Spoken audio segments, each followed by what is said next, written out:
സ്നേഹമുള്ള സഹോദരങ്ങളെ, സഹോദരിമാരെ, പരിശുദ്ധ റമദാനിലെ ഏറ്റവും ആരാധന നിർഭരമായ ദിനരാത്രങ്ങളിലൂടെയാണ് നമ്മൾ ഓരോരുത്തരും വളരെ സന്തോഷത്തോടുകൂടി പ്രതീക്ഷയോടുകൂടി ജീവിച്ചുകൊണ്ടിരിക്കുന്നത്. കഴിഞ്ഞ ഒരു വർഷം നമ്മുടെ ജീവിതത്തിൽ ദൃശ്യമാകാത്ത വിധം നമുക്ക് നമ്മെ തന്നെ വിശ്വാസം വരാത്ത അത്രയും രൂപത്തിൽ സൽക്കർമ്മങ്ങളുടെ വലിയ നിര നമ്മൾ ചെയ്തുകൊണ്ടിരിക്കുകയാണ്. നമ്മുടെ നോമ്പും ഖുർആൻ പാരായണവും രാത്രി നിസ്കാരവും ദാനധർമ്മങ്ങളും ജീവിതത്തിലെ നിഷ്ഠകളുമൊക്കെയായി റബ്ബ് സുബ്ഹാനഹു വ തആല കബൂൽ ചെയ്യുമാറാകട്ടെ. നമ്മുടെ ജീവിതത്തിൽ എവിടെയൊക്കെ പിഴവുകൾ സംഭവിച്ചിട്ടുണ്ടോ, പാളിച്ചകൾ വന്നു പോയിട്ടുണ്ടോ, അതൊക്കെ കൃത്യമായി പരിശോധിച്ച് ഒരു പുതിയ മനുഷ്യനിലേക്കുള്ള, ഒരു പുതിയ ജീവിതത്തിലേക്കുള്ള തയ്യാറെടുപ്പാണ്, പരിശീലനമാണ് നമ്മൾ നോമ്പിലൂടെ നടത്തിക്കൊണ്ടിരിക്കുന്നത്. അള്ളാഹുവുമായുള്ള നമ്മുടെ ഇടപാടുകൾ, റബ്ബുമായുള്ള നമ്മുടെ കടമകൾ ഓരോന്നോരോന്നായി നമ്മളിങ്ങനെ നിർവഹിച്ചു കൊണ്ടിരിക്കുമ്പോൾ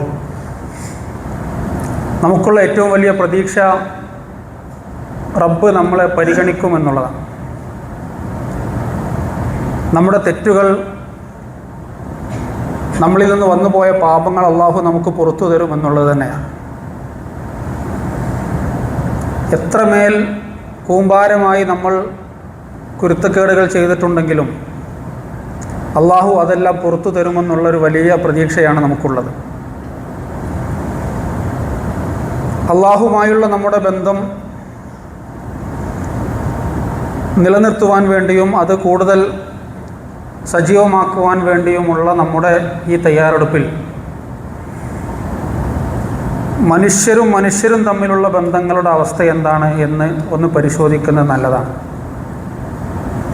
നമ്മൾ ഏറ്റവും അധികം ഉത്തരവാദിത്വത്തോടു കൂടി ഇടപെടേണ്ട നമ്മുടെ മാതാപിതാക്കൾ, നമ്മുടെ മക്കൾ, നമ്മുടെ ഉമ്മയും ഉപ്പയും ഉടെയും മക്കളായി ജനിച്ചു വീണ നമ്മുടെ സഹോദരങ്ങൾ, നമ്മുടെ അയൽവാസികൾ, നമ്മുടെ തൊഴിൽ മേഖലയിലും പണിയിടങ്ങളിലുമൊക്കെ നമ്മുടെ കൂടെ സഹവസിക്കുന്ന നമ്മുടെ സഹപ്രവർത്തകർ, മതരംഗത്തും പൊതുരംഗത്തുമൊക്കെ നമ്മളോട് ഇടപഴകുന്ന നമ്മുടെ സംഘടനാ പ്രവർത്തകർ, ഇങ്ങനെ തുടങ്ങി നമ്മളുമായി ഇടപഴകുന്ന ആളുകളുമായി കഴിഞ്ഞ കാലത്ത് എന്തെങ്കിലും നിലക്കുള്ള പ്രശ്നങ്ങളോ പാളിച്ചകളോ വഴക്കുകളോ അകൽച്ചയോ പിണക്കമോ ഒക്കെ ഉണ്ടായിട്ടുണ്ടെങ്കിൽ അത് പരിഹരിക്കുവാനും അതിലെ തകരാറുകൾ ഇല്ലാതെ അത് ഏറ്റവും ഭദ്രമായി മുന്നോട്ട് കൊണ്ടുപോകുവാനും പറ്റിയ സുവർണാവസരമാണ് റമദാൻ എന്ന് നമ്മൾ മറക്കരുത്. പലപ്പോഴും ആളുകൾ പറയുന്നത് കേൾക്കാം, ആരോട് എന്തൊക്കെ ഞാൻ വിട്ടുപുറത്താലും അവനോടുള്ള പ്രശ്നം അത് ഞാൻ കൊള്ളി മുറിച്ചിട്ടതാണ്, ഇനി ആര് ഇടപെട്ടിട്ടും കാര്യമില്ല, ഞാൻ അതിൽ ഇനി ആര് ശുപാർശ ചെയ്തിട്ടും കാര്യമില്ല, ഞാൻ അവന് പുറത്തു കൊടുക്കൂല. ഇത്ര കടുത്ത തീരുമാനങ്ങൾ നമ്മൾ എടുക്കുമ്പോൾ അള്ളാഹു ഖുർആനിലൂടെ ചോദിക്കുന്നൊരു ചോദ്യമുണ്ട്, അലാ തുഹിബ്ബൂന അൻ യഗ്ഫിറ അല്ലാഹു ലക്കും. അള്ളാഹുവിനോട് നിങ്ങൾ ചെയ്ത തോന്നിവാസങ്ങൾ, അള്ളാഹുവിനോട് നിങ്ങൾ ചെയ്ത പാപങ്ങൾ, അള്ളാഹുവിനോട് നിങ്ങൾ ചെയ്ത കുസൃതികൾ, നമ്മുടെ അടുത്ത് റബ്ബിൻ്റെ അടുക്കൽ വന്നുപോയ വികൃതികൾ, ഇത് അള്ളാഹു പുറത്തു തരണം എന്നാണ് നമ്മൾ പ്രാർത്ഥിച്ചുകൊണ്ടേയിരിക്കുന്നത്. അസ്തഗ്ഫിറുല്ലാ അസ്തഗ്ഫിറുല്ലാ അസ്തഗ്ഫിറുല്ലാ എന്ന് നമ്മളിങ്ങനെ പ്രാർത്ഥിക്കുന്നു. അള്ളാഹു നമ്മൾ ചെയ്തു പോയ തെറ്റുകൾ നമുക്ക് പുറത്തു തരണമെന്ന് നമ്മൾ ആത്മാർത്ഥമായി ആഗ്രഹിക്കുന്നുണ്ടെങ്കിൽ ഫൽ യഅഫു ഫൽ യസ്ഫഹു, മനുഷ്യർക്കിടയിലുള്ള തെറ്റുകൾ നിങ്ങൾ പരസ്പരം പുറത്തു കൊടുക്കുകയും നിങ്ങൾ വിശാലത കാണിക്കുകയും വേണം എന്നാണ് ഖുർആനിൻ്റെ താല്പര്യം. മഹാനായ റസൂലുള്ളാഹി മുഹമ്മദ് മുസ്തഫ സ്വല്ലല്ലാഹു അലൈഹി വസല്ലം പഠിപ്പിക്കുന്നൊരു ഹദീസിൽ കാണാം, എല്ലാ തിങ്കളാഴ്ചയും എല്ലാ വ്യാഴാഴ്ചയും മനുഷ്യർ ചെയ്ത അമലുകൾ അള്ളാഹു പരിശോധിച്ച് അവരുടെ പാപങ്ങൾ അവർക്ക് പുറത്തു കൊടുക്കും. ലിക്കുല്ലി അബ്ദിൻ ലാ യുശ്രിക്കു ബില്ലാഹി ഷൈഅൻ, ശിർക്കില്ലാതെ തൗഹീദിൻ്റെ അടിസ്ഥാനത്തിൽ ജീവിക്കുന്ന മുഴുവൻ ആളുകൾക്കും എന്തൊക്കെ പാപങ്ങളുണ്ടോ അതൊക്കെ അള്ളാഹു പുറത്തു കൊടുക്കും. ഇല്ലാ മൻ കാന ബൈനഹു ബൈന അഖീഹി ഷഹന, രണ്ടു പേർക്കൊഴികെ. അവർ തൗഹീദുള്ളവരാണ്, അവർ ദീനീ പ്രവർത്തനങ്ങൾ ചെയ്യുന്നവരാണ്, നോമ്പെടുക്കുന്നവരാണ്, നിസ്കരിക്കുന്നവരാണ്. പക്ഷേ അവരുടെ അമലുകൾ അള്ളാഹു സ്വീകരിക്കുകയില്ല എന്ന് മാത്രമല്ല, അവരുടെ പാപങ്ങൾ അള്ളാഹു പൊറുക്കുകയുമില്ല. കാരണം അവനും അവൻ്റെ സഹോദരനും തമ്മിൽ ശത്രുതയുണ്ട്, അവർ പിണക്കത്തിലാണ്, അവർ രണ്ടുപേരും കുറച്ചു കാലമായി അകൽച്ചയിലാണ്, അവർ ഒരു നിലക്കും പരസ്പരം നന്നാകാനും ഒന്നാകാനും തയ്യാറല്ല. എന്നിട്ട് മലക്കുകളോട് പറയുമെന്നാണ്, അൻലിറു ഹാദൈനി, ഈ രണ്ടു പേരുടെ കാര്യം തൽക്കാലം നിങ്ങൾ പരിഗണിക്കേണ്ട, അത് പെൻഡിങ്ങിൽ വെച്ചേക്ക്. ആ ഫയൽ ഫ്രീസ് ചെയ്യാൻ വേണ്ടിയാണ് പറയുന്നത്. ഹത്ത യസ്തലിഹ, ഏത് കാലത്താണോ അവർക്ക് നല്ല ബുദ്ധി തോന്നി നന്നായി അവർ പരസ്പരം ഇണങ്ങി യോജിച്ച് തിരിച്ചു വരുന്നത്, അപ്പോൾ നോക്കിയാൽ മതി അവരുടെ കാര്യമെന്നാണ് പറയുന്നത്. മനുഷ്യരായ നമ്മൾ ഇന്നോ നാളെയോ മരിച്ചു പോകേണ്ട ആൾക്കാരാണ്.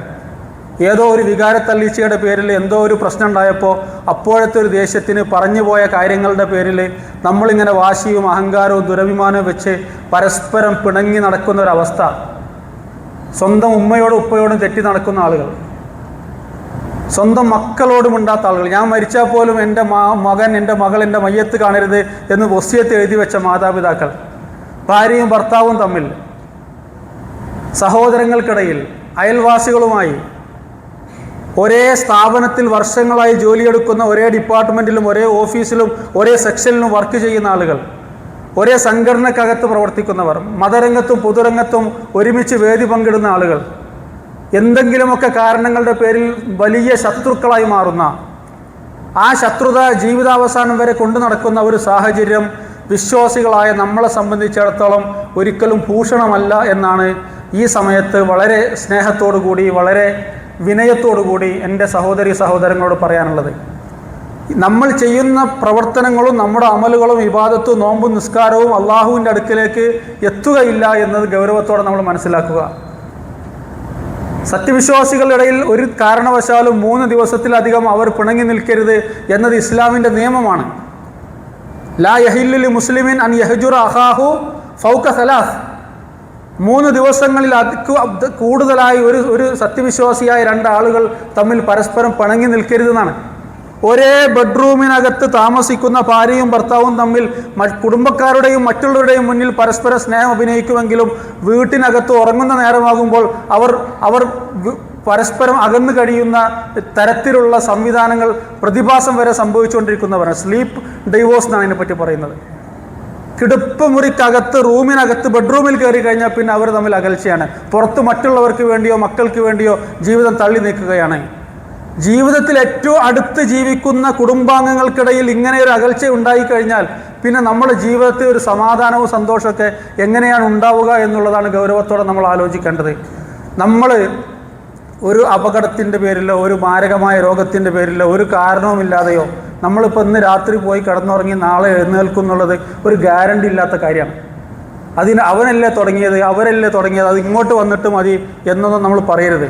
ആരാണോ ഫസ്റ്റ് സലാം പറഞ്ഞുകൊണ്ട് ആ ബന്ധം തുടങ്ങുന്നത്, തെറ്റ് ആരുടെ ഭാഗത്തായിക്കൊള്ളട്ടെ, നമ്മൾ പരസ്പരം ഒന്ന് അങ്ങോട്ടും ഇങ്ങോട്ടും ഇണങ്ങാനും ഒന്ന് യോജിക്കുവാനും നന്നാകുവാനുമുള്ള ഒരു സന്ദർഭമായി റമദാനിനെ നമ്മൾ കാണണം. നമ്മൾ നാട്ടുകാരോടും പൊതുജനങ്ങളോടും മറ്റു മതസ്ഥരോടും നമുക്ക് പരിചയമില്ലാത്തവരോടും ഒക്കെ വളരെ സ്നേഹത്തിലും വളരെ വിശാലതയിലും സഹിഷ്ണുതയിലും ഒക്കെ പെരുമാറുമ്പോഴും ഏറ്റവും അടുത്ത് കിടക്കുന്ന, ഏറ്റവും കൂടുതൽ ജീവിതത്തിൽ നമുക്ക് ബന്ധപ്പെട്ട ആളുകളോട് നമ്മൾ അകന്നു കഴിയുന്ന സാഹചര്യം ഒരു കാരണവശാലും നമുക്ക് സത്യവിശ്വാസികൾക്ക് അനുയോജ്യമായിട്ടുള്ളതല്ല.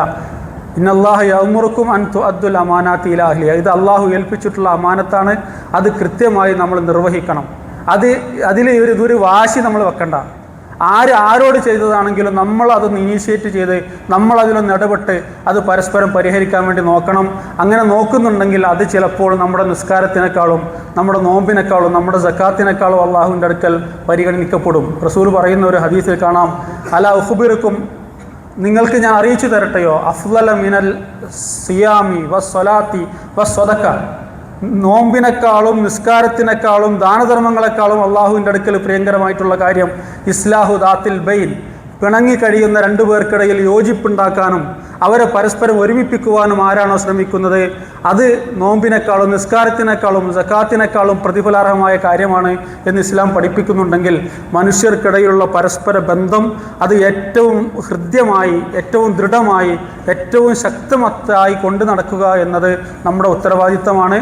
നമ്മുടെ ജീവിതത്തിൽ എവിടെയെങ്കിലും ആരോടെങ്കിലും എന്തെങ്കിലും നിലക്ക് വാക്കുകൊണ്ടോ പ്രവർത്തനം കൊണ്ടോ പ്രശ്നങ്ങൾ വന്നിട്ടുണ്ടെങ്കിൽ അത് മരിക്കുന്നതിന് മുമ്പ് അവരെ ഒന്ന് കണ്ട് നേരിട്ട് കാര്യങ്ങൾ പറഞ്ഞ് അതിൻ്റെ പ്രശ്നങ്ങൾ പരിഹരിച്ച് സൊല്യൂഷനാക്കി മുന്നോട്ട് പോകുന്ന ഒരു സാഹചര്യം ഉണ്ടാകണം.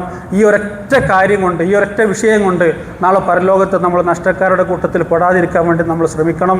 അതിനു പകരം നമ്മുടെ ഭാഗത്ത് സംഭവിച്ച തെറ്റല്ലാഞ്ഞിട്ട് പോലും നമ്മൾ ഇടപെട്ട് മാപ്പ് പറഞ്ഞ് നമ്മളതിൽ നിന്ന് താഴ്ന്നു കൊടുത്ത് നമ്മളത് പരിഹരിച്ച പ്രശ്നത്തിനൊരു യോജിപ്പുണ്ടാക്കി കഴിഞ്ഞാൽ അള്ളാഹുവിൻ്റെ അടുക്കൽ നമുക്ക് വലിയ സ്ഥാനമായിരിക്കും.